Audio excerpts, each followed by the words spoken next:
बसंत पंचमी है, भगवान देवाधिदेव महादेव का आज बसंती पुष्प से सरसों का जो फूल होता है 108 सरसों के पुष्प से भगवान शंकर का श्रृंगार किया जाता है या शिव को समर्पित किया जाता है।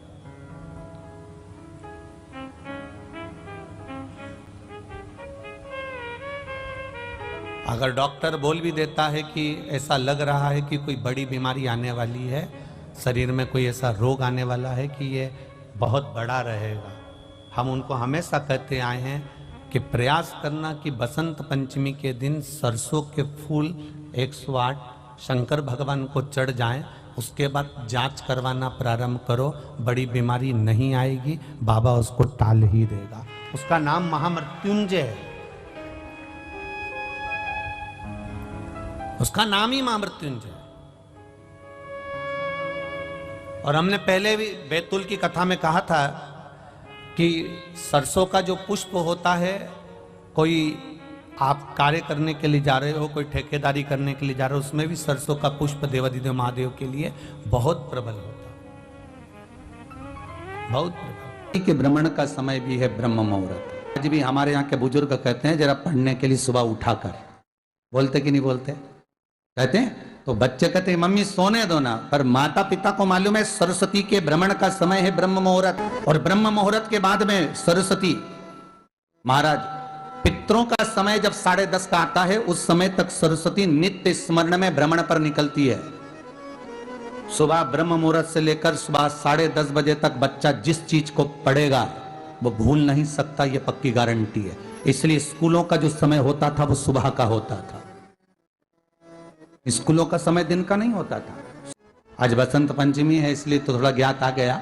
उसका एक समय है सरस्वती का, कौन सा समय है? सुबह ब्रह्म मुहूर्त से लेकर जब पितरों का समय चालू होता है। पितरों का समय कौन सा है? 10:30 से 11:30, 12 बजे तक मान लो अपन, ये पितरों का समय। तो उस पितरों के समय से पहले माता सरस्वती का समय, उस पितरों से पहले माता लक्ष्मी का समय, ये निश्चित है। दरिद्रता का समय निश्चित है।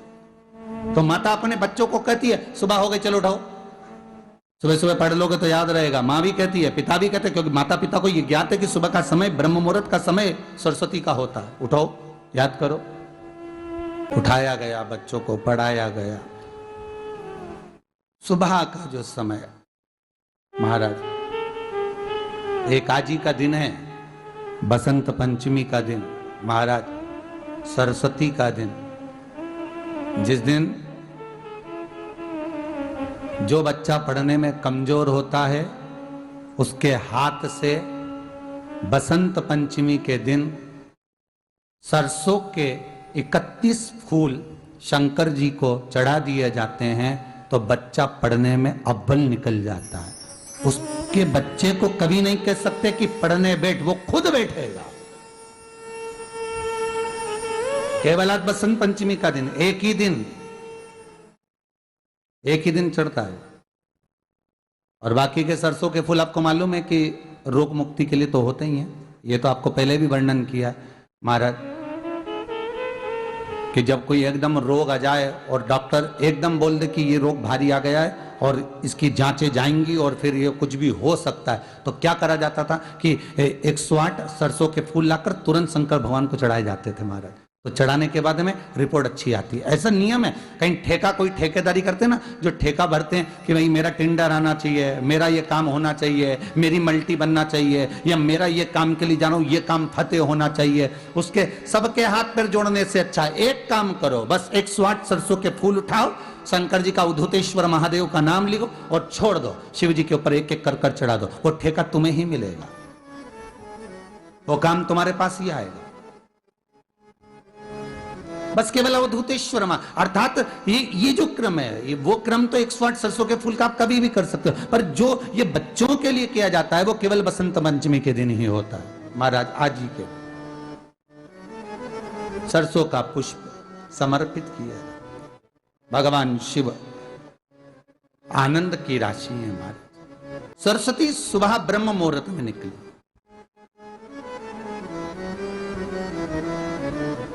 और सरस्वती जब ब्रह्म मुहूर्त में निकलती है वेद और माला लेकर स्मरण करती है महाराज,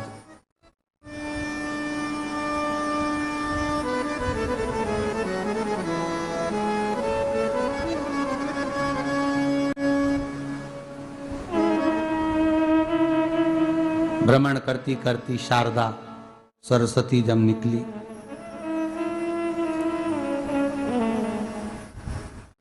शिव महापुराण की कथा कहती और गर्ग संहिता कहती है, जैसे जैसे सूर्य का प्रकाश तीव्र होते चले जाता है, सरस्वती उस प्रकाश में आनंद बिखरती हुई वीणा के स्वर देती हुई माता सरस्वती गाती गाती पितरों के समय से पहले ही आलोक हो जाती है। बच्चों से कहना चाहेंगे, छोटे छोटे बच्चों से, आप माता सरस्वती की आराधना करा करो।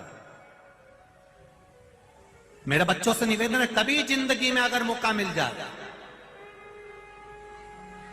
और सरसों के फूल यदि आपके जीवन में आपको कहीं से प्राप्त हो जाए, सरसों के फूल जानते हो ना, पीला कलर का होता है सरसों का फूल, आप प्रयास करो सरसों का फूल। जिस दिन माता सरस्वती का, मेरी बागेश्वरी का जिस दिन प्रागट्य उत्सव हो बसंत पंचमी का, उस समय पर माता सरस्वती का स्मरण कर कर वो सरसों का फूल आप देव अधिदेव महादेव को चढ़ाइए। जैसे माता सरस्वती को ज्ञान दिया था, वैसा मेरा महादेव आपको भी ज्ञान दे।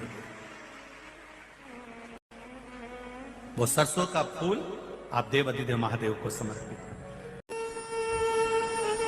केवल आज बसंत पंचमी का दिन, एक ही दिन शिव को प्रिय है पुष्प में आंक का पुष्प, जो आंकड़े का पुष्प होता है शंकर को बड़ा प्रिय है। और दूसरे नंबर पर शंकर को प्रिय है शमी का पुष्प, बहुत ध्यान देना महाराज। तीसरे नंबर पर शंकर को प्रिय है महाराज सरसों का पुष्प। सरसों होती है ना, जो राई अपन बोते हैं, सरसों बोते हैं, उसमें पीले कलर का जो पुष्प लगता है। हमारा तो निवेदन रहता है जब तक सरसों आए तो प्रयास करा करो कि सरसों के 108 पुष्प शंकर भगवान पर चढ़ाना प्रारंभ कर दो।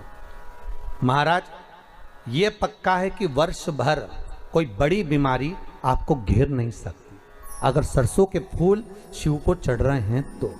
और प्रयास करना कि सरसों का जो पुष्प होता है, सरसों का जो फूल होता है महाराज, अगर कोई व्यक्ति को किडनी या लीवर से जुड़ी हुई कोई तकलीफ होती है या किसी व्यक्ति का एक्सीडेंट हो गया होता है और उसका कोई अंग रह गया हो, कोई शरीर का कोई भाग रह गया और वो काम नहीं कर रहा हो, जैसे किसी के पांव रह जाते हैं एक्सीडेंट के बाद, किसी का हाथ रह जाता है, या कोई अंग काम नहीं कर रहा हो, वहाँ ब्लड पहुँच नहीं रहा हो, वो जगह एकदम सुन्न हो गई हो, खाली पड़ गई हो, तो उसके लिए शिव महापुराण की कथा कहती है कि सरसों के पुष्प 11 शंकर जी के राइट भाग में, जहाँ शिव जी के गण दरवाजे के द्वारपाल मणिभद्र जिस जगह पर निवास करते हैं, कौन निवास करते हैं? मणिभद्र। शंकर जी के दरवाजे के द्वारपाल हैं मणिभद्र जी। तो मणिभद्र दरवाजे के द्वारपाल में राइट भाग में मणिभद्र जी विराजते हैं। मतलब राइट भाग कौन सा हुआ? जब आप मंदिर से बाहर निकलेंगे तो राइट भाग, मंदिर में प्रवेश करेंगे जब राइट नहीं होना चाहिए, आप मंदिर से जब जाएं तो राइट भाग। मतलब आप मंदिर से राइट से जाएंगे तो शंकर जी का भी राइट हो जाएगा, क्योंकि शिव जी ऐसे बैठे हैं तो शंकर जी का भी राइट हो गया, देवता उनका भी राइट हो गया, तो राइट भाग सीधा हाथ मणिभद्र जी का स्थान। 11 सरसों के पुष्प मणिभद्र के उस द्वार पर आप रख दीजिए और मणिभद्र के द्वार पर रखकर अंदर जाकर 108 वापिस जब आप बाहर निकल रहे हैं, ये पुष्प आप रखने के बाद एक बार बाहर जाएंगे, फिर वापिस आएंगे मणिभद्र के रखने के बाद, और अंदर जाकर 108 सरसों के पुष्प शंकर को समर्पित करेंगे महाराज। उस सरसों के पुष्प जो शिव जी को आप समर्पित कर रहे हैं उसको वापिस लेकर आएंगे, श्री शिवाय नमस्तुभ्यम बोलकर उस सरसों के पुष्प को महाराज सरसों के तेल की बोतल में उसको डाल लीजिए। शंकर भगवान को किसी भी प्रदोष में शाम के समय प्रदोष काल में उस तेल को वापस ले जाकर चढ़ा दीजिए शिव जी को, उसको वापस लेकर आ जाइए। उस तेल का प्रयोग आप नाभि में डालिए और जो शरीर काम नहीं कर रहा उस स्थान पर कम से कम 15 दिन 20 दिन तक उसकी मालिश करना प्रारंभ करिए। बाबा चाहेगा तो चलाने का प्रयास कर देगा और वो अंग वो शरीर काम करने लगेगा। मणिभद्र का स्मरण, श्री शिवाय नमस्तुभ्यम, सब बोलिए एक बार जमकर, श्री, अरे पहले बोल दिया, हमारे साथ तो बोलो, श्री शिवाय नमस्तुभ्यम। भगवान शिव के मंत्र का स्मरण कर कर करते सरसों का जो पुष्प है उसमें आनंद की अनुभूति है, आनंद की अनुभूति। सरस्वती जी का एक नाम शारदा है। क्या नाम है? जम के बोलिए जरा। शारदा। ये शारदा नाम कहां से पड़ गया? सरस्वती माता को शारदा नाम किसने दिया था? भाई नामकरण होता है तो हमारे यहाँ तो आज भी नियम है महाराज, ये बुआ कोई नाम बताती है, मामा जी कोई नाम बताते हैं और दादाजी कुछ बोलते हैं, कोई बोलेगा टिक्कू, कोई बोलेगा पिक्कू, कोई बोलेगा कुछ, सबके नाम अपने अपने रहते हैं, कोई प्रेम से क्या बोलता है। तो सरस्वती का शारदा नाम किसने प्रदान किया था? माता सरस्वती को शारदा संबोधन किसने दिया था? माता सरस्वती को शारदा का संबोधन किस समय पर प्रदान किया गया था? जिस समय पर शंकर और पार्वती भ्रमण पर निकल रहे थे और भगवान ब्रह्मदेव सरस्वती को ढूंढ रहे थे और माता सरस्वती को ढूंढते हुए ब्रह्मा जब भगवान शंकर की साक्षी में पहुंचे हैं तब भगवान शंकर से ब्रह्मदेव ने कहा, आप कहीं सरस्वती को देखें तो मुझे भेजिएगा, मेरे पास में भेजिएगा। शंकर भगवान ने उसी समय पार्वती से कहा, पार्वती, जैसे एक स्त्री जो पतिव्रता धर्म का पालन करने वाली है, एक नारी पतिव्रता धर्म का पालन करने वाली होती है, पति को परमेश्वर मानने वाली होती है, पति के चरणों का रसतत्व ग्रहण करने वाली होती है, तो वो पर पुरुष का स्मरण नहीं करती। उसी तरह एक पति जो अपनी अर्धांगिनी के साथ में रहे और अर्धांगिनी के साथ चले तो पर नारी का स्मरण नहीं होना चाहिए। तो एक काम करो पार्वती, तुम उस सरस्वती को बुलाना प्रारंभ करो।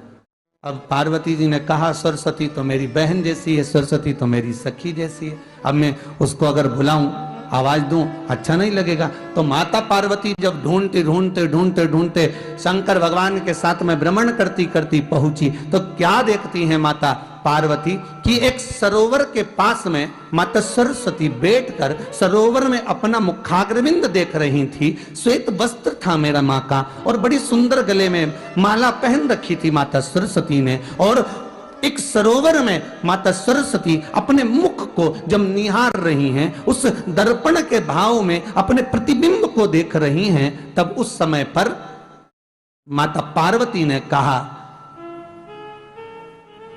शारदा, सरस्वती को लगा कि मेरा संबोधन ये किसने कहा, पलट कर देखा, सरस्वती ने कहा, पार्वती तुम? हाँ, मैंने तेरा जो दर्पण में प्रतिबिंब देखा है, तेरा स्वरूप देखा, पर तू इतनी सुंदर है, इतनी सुंदर है, पर तेरा जल में जो स्वरूप देखा ना वो नीला दिखाई दिया, थोड़ा सा श्याम दिखाई दिया, इसलिए मैंने तुझे शारदा कह दिया। आज भी हमारे मध्य प्रदेश के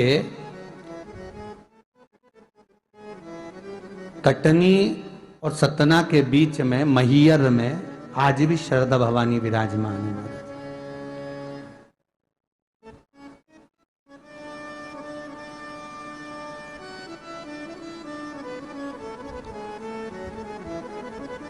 धार जिले में जाएंगे तो बाग क्षेत्र में मां बागेश्वरी, मां शारदा आज भी विराजमान। कहा, सरस्वती जी पूछी, पार्वती तुमने मेरे को शारदा क्यों कहा? क्योंकि तेरा जो प्रतिबिंब था वो श्याम नजर आ रहा था मुझे।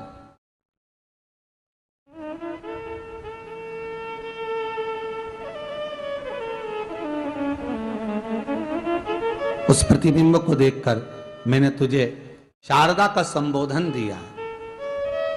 तुम्हें ब्रह्मा जी बुला रहे हैं। सरस्वती ने कहा,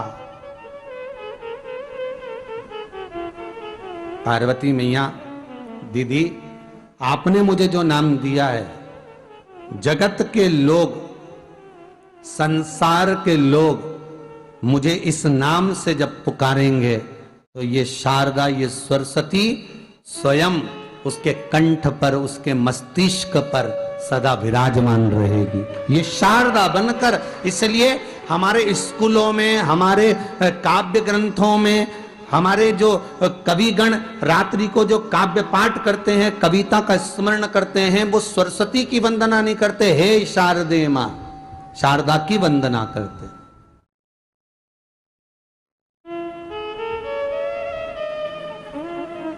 कभी आपसे कोई पूछ ले कि शारदा नाम पार्वती सरस्वती का कब पड़ा, तो आप बता सकते हैं कि ये माता शारदा नाम कोई सहज नहीं है। मां ढूंढने के लिए जब निकली, ब्रह्मदेव के कहने पर भगवान शिव के साथ भ्रमण करती। नाम का उच्चारण कोई सहज नहीं होता। कोई देखता होगा, दादाजी ने अगर किसी का नाम कुछ रखा है तो कुछ सोच के रखा होगा, पिताजी ने अगर कुछ रखा है तो उसके मन में कुछ आया होगा तो रखा होगा, मम्मी ने अगर कोई नाम रखा है तो उसने कोई विचार कर कर रखा होगा। कोई नाम अगर किसी का रखा जाता है तो उसके अनुकूल रखा जाता है कि हो सकता है कि वो नाम की क्या उसके मन में चल रहा होगा। तो शारदा का संबोधन कोई सहज नहीं है। माता सरस्वती का एक नाम शारदा हुआ, इसलिए संबोधन में सरस्वती कम शारदे मां ज्यादा बोला जाता है। आप काव्य पाठ कर लो, नाम जाप कर लो, स्मरण कर लो। विश्वनाथ को कुछ नहीं चाहिए, मेरे शंकर को चाहिए क्या?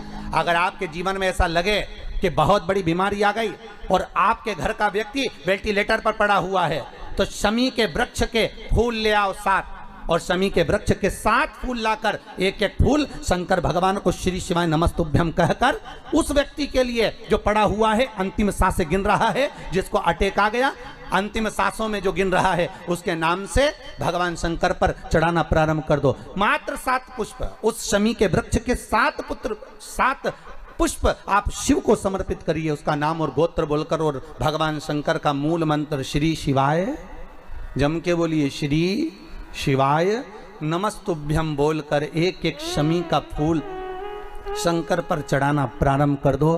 फिर आगे वो विश्वनाथ की मर्जी है, वो प्राण कैसे लेकर वापिस आता है, उस काल से छुड़ाकर महाकाल कैसे लाता है, ये वो जाने। आपका फर्ज केवल आप अदा करिए।